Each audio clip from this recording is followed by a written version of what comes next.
नमस्ते। आप सभी जानते हैं कि 5 जनवरी को माननीय प्रधानमंत्री श्री नरेंद्र मोदी जब पंजाब में एक कार्यक्रम में गए थे, उस दिन हम सब ने देखा कि उनके सुरक्षा में सेंध लगी थी। उनके सुरक्षा के साथ खिलवाड़ हुआ था और उस सुरक्षा के खिलवाड़ के लिए कोई जिम्मेदार था तो वो पंजाब की सरकार थी। आप सभी जानते हैं क्योंकि मीडिया के माध्यम से भी हमने देखा कि प्रधानमंत्री जब पंजाब में एक कार्यक्रम के लिए गए थे तो लगभग 20 मिनटों के लिए एक फ्लाईओवर के ऊपर उनका जो काफिला था वो रुका रहा। ये कोई साधारण विषय नहीं है। ये फ्लाईओवर पाकिस्तान के बॉर्डर से मात्र 10 किलोमीटर की दूरी पे था, अर्थात पाकिस्तान के आर्टिलरी फायरिंग रेंज में ये फ्लाईओवर मौजूद था। प्रधानमंत्री की गाड़ी मौजूद थी। ड्रोन्स के बारे में भी आपने सुना होगा कि ड्रोन्स आजकल बॉर्डर से भेजे जाते हैं, पाकिस्तान द्वारा भेजे जाते हैं। जम्मू कश्मीर में भी देखा है और ख़ास करके पंजाब में किस प्रकार से पाकिस्तान ड्रोन्स का इस्तेमाल कर रही है, ये भी हमने देखा है। प्रधानमंत्री जी का काफिला, प्रधानमंत्री जी की गाड़ी पाकिस्तान से महज 10 किलोमीटर दूर ड्रोन के पकड़ में भी थी। कोई भी एक्सप्लोजिव लेडन ड्रोन अंदर आ सकता था। तीसरी बात है कि जहां प्रधानमंत्री जी की गाड़ी फ्लाईओवर पे रुकी हुई थी, आपने मीडिया के माध्यम से भी देखा होगा कि आसपास अनेकों घर थे, बहुत सारी बिल्डिंग्स थी, कई पेड़ थे और कई ऐसे स्थान थे जिन पर स्नाइपर अर्थात बंदूकधारी व्यक्ति आराम से अपने आप को छुपा सकता था।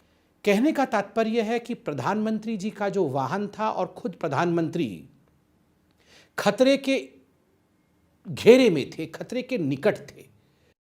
जब भी देश के प्रधानमंत्री किसी भी राज्य में जाते हैं, किसी भी प्रदेश में जाते हैं, तो एक प्रोटोकॉल होता है। उनको रिसीव करने वहाँ के मुख्यमंत्री, चीफ मिनिस्टर आते हैं, उनको रिसीव करने वहाँ के चीफ सेक्रेटरी अर्थात मुख्य सचिव आते हैं, उनको रिसीव करने के लिए उस राज्य के, उस प्रदेश के DGP, director general of police आते हैं।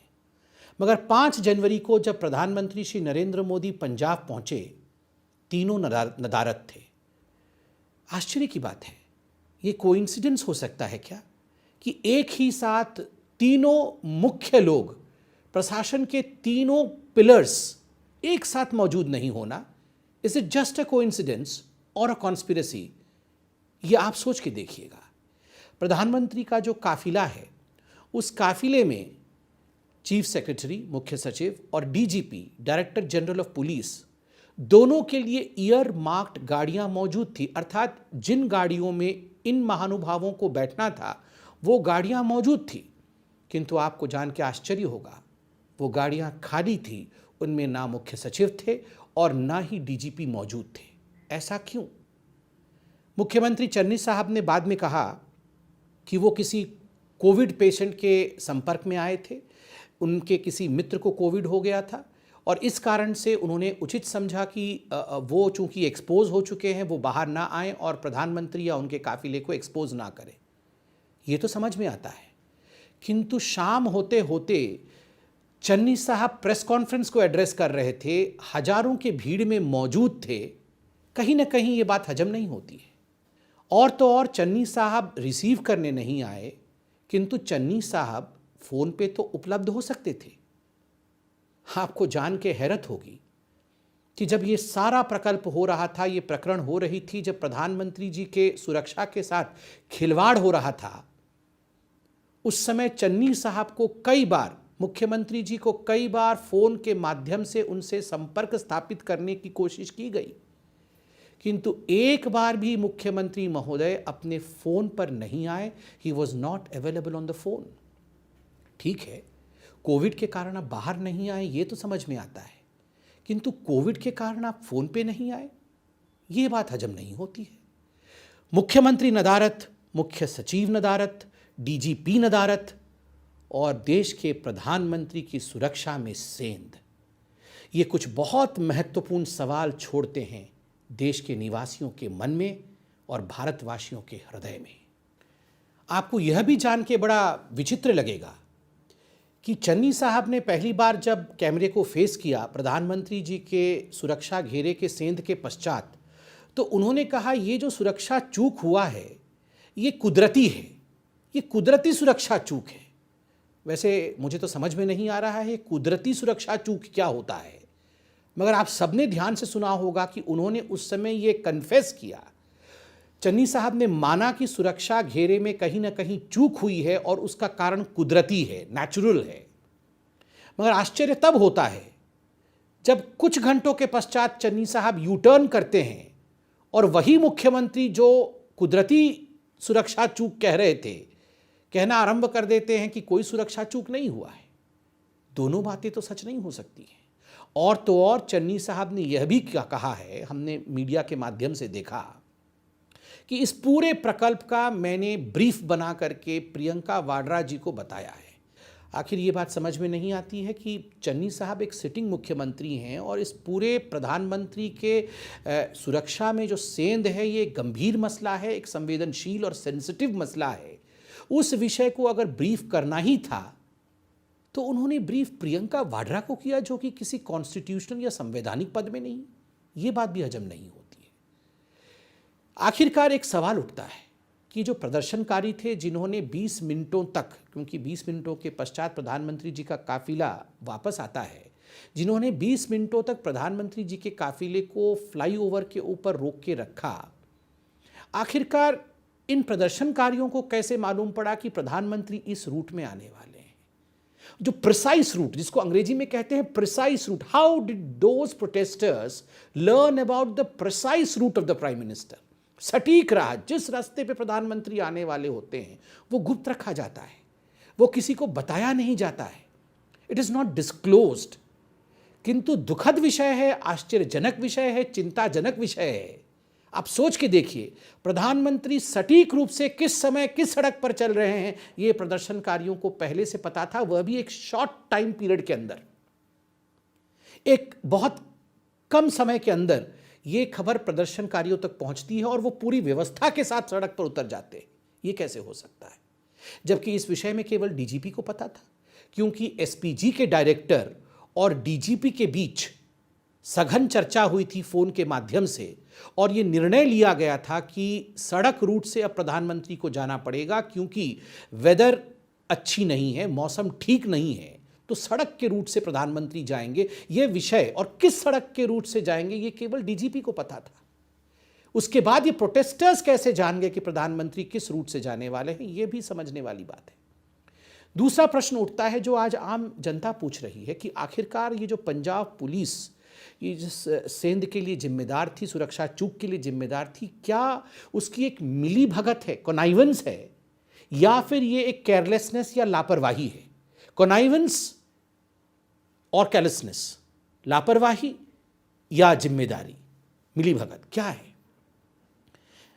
ये तो आप भी जान सकते होंगे कि आखिरकार ये एक बहुत गंभीर मसला है। और हमने भी टीवी के माध्यम से देखा कि ये जो पुलिस थी, ये प्रदर्शनकारियों के साथ चाय पी रही थी। ये मीडिया ने भी दिखाया, लोगों ने वीडियो बना के डाला है। कोई भी पुलिस जो प्रधानमंत्री के सुरक्षा में तैनात हो, वो प्रदर्शनकारियों के साथ चाय पी रही हो? ऐसा तो नहीं हो सकता है। प्रदर्शनकारियों के साथ बैठकर हंसी ठहाके लगाना, चाय पीना, ये विषय कुछ हजम नहीं हुआ। दूसरा है कि पुलिस के एटीट्यूड को आप अगर फ्लाईओवर के ऊपर ध्यान से देखेंगे, कुछ तस्वीरें हैं, कुछ वीडियो हैं, आप पुलिस के एटीट्यूड को देखिए और आप एसपीजी के एटीट्यूड को देखिए, बॉडी लैंग्वेज को देखिए। पुलिस बिल्कुल लचर रूप नजर आ रही है, लचर रूप से नजर आ रही है, बिल्कुल केयरलेस तरीके से मूव कर रही है। वो ना तो वहाँ जो जाम लगा हुआ है उसे हटाने की कोशिश कर रही है, ना उन गाड़ी वालों को हटने के लिए कह रही है जो प्रधानमंत्री के राह पे आए हुए हैं, ना ही उनको कोई दिशा का पता है, ना उनके पास कोई दिशा निर्देश है। और ऐसा लगता है जैसे वो कुछ करना नहीं चाहते हैं, अकर्मण्य बन के वो खड़े नजर आते हैं।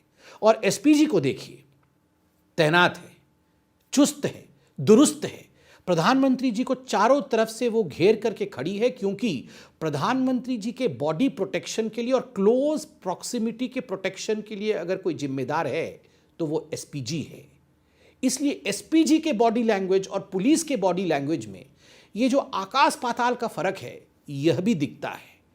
इसलिए ये सवाल उठता है कि आखिर ऐसे कैसे हो सकता है कि पुलिस बिल्कुल लचर हो, प्रदर्शनकारियों के साथ चाय पी रही हो, पहले से प्रदर्शनकारी वहां पहुंचे हुए हैं। तो सवाल कि मिलीभगत है पंजाब पुलिस और प्रशासन की, या ये पंजाब पुलिस और प्रशासन की लापरवाही है, इस सवाल का जवाब भी आज जनता ढूंढ रही है। चन्नी साहब का बार बार कहना, पहले तो वो कह रहे थे कि लैप्स हुआ है सिक्योरिटी में, उसके बाद जो यू टर्न हुआ कि किसी प्रकार से सिक्योरिटी लैप्स नहीं हुआ है, एक बात तो समझ में नहीं आता है। मुख्यमंत्री साहब, बड़े आदर के साथ हम पूछना चाहते हैं, अगर किसी प्रकार का सिक्योरिटी लैप्स नहीं हुआ, किसी प्रकार से कोई गलती नहीं हुई, तो आखिरकार जो एसएसपी फिरोजपुर के हैं उनको क्यों सस्पेंड किया गया, उनको क्यों निलंबित किया गया? एक प्रश्न सबके मन में उठ रहा है और ये हमें बहुत दुखी करता है, अंदर से कचोटता है।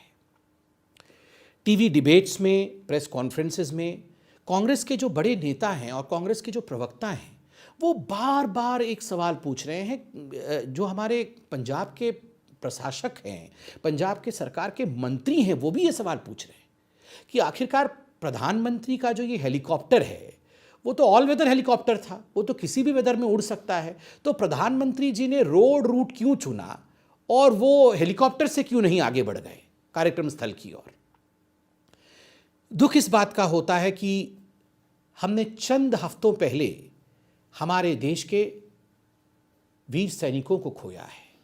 हमारे देश ने अपने प्रथम सीडीएस आदरणीय बिपिन रावत जी को खोया है। ऐसे ही एक हेलीकॉप्टर दुर्घटना में, जब मौसम खराब था, जब जोखिमों को उठाते हुए हमारे वीर जवान उसी हेलीकॉप्टर में उड़ गए, तो हमने उसका नतीजा देखा है।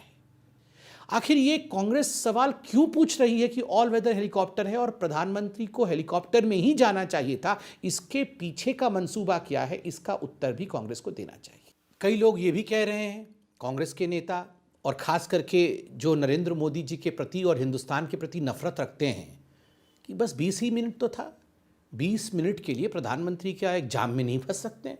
20 मिनट में क्या हो जाएगा? 2 मिनट, केवल 2 मिनट चाहिए होता है अनहोनी को घटित होने के लिए। किसी ड्रोन को आने के लिए, किसी आर्टिलरी को आने के लिए, किसी स्नाइपर के लिए 2 मिनट काफ़ी होता है। हिंदुस्तान ने अपने प्रधानमंत्रियों को खोया है, सुरक्षा चूक के कारण अपने प्रधानमंत्रियों को खोया है। ये एक बेफिक्री से, केयरलेसनेस से भरा हुआ सवाल है कि 20 मिनट में क्या हो जाएगा। एक और बात कही जाती है, कांग्रेस के नेता प्रवक्ता ये भी कह रहे हैं कुछ हुआ तो नहीं। मुख्यमंत्री तक ये कह रहे हैं किसी ने पत्थर तो नहीं मारा, किसी ने गोली तो नहीं चलाई, किसी ने बम तो नहीं फोड़ा, कुछ हुआ तो नहीं। अरे कुछ हो जाता तभी ये देश डिस्कशन करता क्या? ये महादेव की कृपा है, ये 135 करोड़ जनता का आशीर्वाद है कि 20 मिनटों तक सुरक्षा चूक के बावजूद प्रधानमंत्री बिना किसी खरोंच के वहां से निकल कर आ गए। इसका अर्थ ये नहीं है कि कुछ होने के पश्चात ही हम डिबेट और डिस्कशन करें। किस प्रकार से भविष्य में इस प्रकार की अनहोनी ना हो, इसलिए एक जिम्मेदार देश समय रहते इन सब विषयों पर चर्चा करता है। आज ऐसे ही नहीं हो रहा है। कई नेता जो भारतीय जनता पार्टी के नहीं हैं, कई पूर्व डीजीपी, बड़े पुलिस अधिकारी, कई प्रशासनिक अधिकारी जो बीजेपी से कोई वास्ता नहीं रखते, हमारे आइडियोलॉजी के नहीं है, उन लोगों ने राष्ट्रपति महोदय तक को चिट्ठी लिखा है। उन्हें तकलीफ होती है कि हिंदुस्तान जैसे बलिष्ठ देश, हिंदुस्तान जैसे डेमोक्रेटिक कंट्री में यदि प्रधानमंत्री की सुरक्षा में सेंध पड़ सकती है, तो एक आम जनता सुरक्षित कैसे रह सकता है? और तो और देश के सर्वोच्च न्यायालय सुप्रीम कोर्ट ने इस पूरे विषय को गंभीरता से सुना है, अब भी सुन रही है, गंभीरता से लिया है। और पंजाब सरकार ने जो दिखावे के लिए एक कमेटी का गठन किया था, उस कमेटी तक को रद्द कर दिया है सुप्रीम कोर्ट ने। सुप्रीम कोर्ट इस देश के प्रधानमंत्री की सुरक्षा को लेकर किस प्रकार की गंभीरता होनी चाहिए उसे समझ रही है। एक बात आज मैं पूछना चाहता हूं, कांग्रेस की जो ये एटीट्यूड है, हेट मोदी, मोदी से घृणा, मोदी जी से नफरत, आखिर क्यों? मोदी जी देश के प्रधानमंत्री हैं, उनके सुरक्षा के चूक को लेकर इस प्रकार की घिनौनी बातें करना, उनके प्रति इस प्रकार के नफरत को दर्शाना आखिर क्यों? मोदी जी ने क्या बिगाड़ा है? क्या बिगाड़ा है मोदी जी ने? मोदी जी ने देश में भ्रष्टाचार को समाप्त करने के लिए ना खाऊंगा ना खाने दूंगा, इससे देश का क्या बिगाड़ा है मोदी जी ने? मोदी जी ने परिवारवाद की राजनीति को समाप्त कर दिया। इससे क्या बिगड़ गया देश का? कुछ नहीं बिगड़ा देश का। मोदी जी ने कश्मीर में अनुच्छेद 370 को समाप्त करके कश्मीर को देश के मुख्य धारा से जोड़ने का काम किया है। महिलाओं को उनका अधिकार दिलाया, दलितों को उनका अधिकार दिलाया। क्या उसके कारण आप मोदी जी से नफरत करेंगे? मोदी जी ने अयोध्या में और काशी में हमारी आस्था को संवैधानिक रूप से स्थापित किया है। राम मंदिर के लिए 500 वर्षों से हम लड़ रहे थे। आज संवैधानिक रूप से कोर्ट के माध्यम से न्यायपूर्ण तरीके से भव्य राम मंदिर का निर्माण हो रहा है। इस कारण आप मोदी जी से नफरत करेंगे और उनके सुरक्षा में चूक करेंगे। मोदी जी से आप इसलिए नफरत करेंगे क्योंकि मोदी जी गरीबों के लिए काम कर रहे हैं। कुछ 5-6 ऐसे महत्वपूर्ण मिथ्स, जिसको अंग्रेजी में मिथ्स कहते हैं, जो झूठ और अपवाद फैलाने की कोशिश हो रही है इस पूरे प्रकरण को लेकर, उन्हें भी तोड़ना आवश्यक है। मैं उन मिथ्स के बारे में भी बात करूंगा और उन अपवादों को भी अभी ध्वस्त करूंगा। अपवाद नंबर 1, मिथ नंबर 1। जो मिथ नंबर 1 है वो है पंजाब सरकार और पुलिस को रोड रूट के विषय में पहले से सूचना नहीं थी। उनको प्रधानमंत्री रोड रूट से जाएंगे ये पता नहीं था और इस कारण से ये चूक हुई। गलत, बिल्कुल गलत है। ASL, जिसका अर्थ है एडवांस्ड सिक्योरिटी लायजन, 1 और 2 जनवरी को, 1 और 2 जनवरी को जो पंजाब की प्रशासन है और जो SPG है, दोनों ने मिलकर ASL किया था, अर्थात एडवांस्ड सिक्योरिटी लाइजन करके रोड रूट के कंटिंजेंसी प्लान के विषय में डिस्कस कर लिया था कि अगर मौसम खराब रहेगा, प्रधानमंत्री को रोड रूट से जाना होगा, तो किस रोड रूट से जाएंगे, किस प्रकार जाएंगे और वहां किस प्रकार सुरक्षा की व्यवस्था करनी है। ये सब कुछ पहले से डिस्कस हो चुका था पंजाब के प्रशासन के साथ, पंजाब के पुलिस के साथ।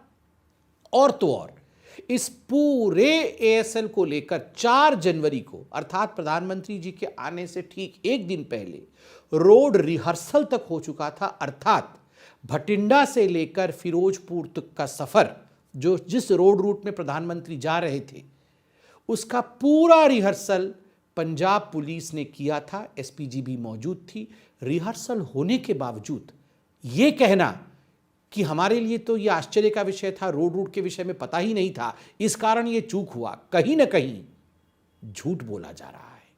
नंबर 2, जो मिथ नंबर 2 है वो है कि सडन चेंज इन प्लान, कि अचानक प्रधानमंत्री जी ने अपने रूट को बदल दिया और इस कारण से सब अफरा तफरी मच गई और इस कारण से ये चूक हुआ है। गलत बात है।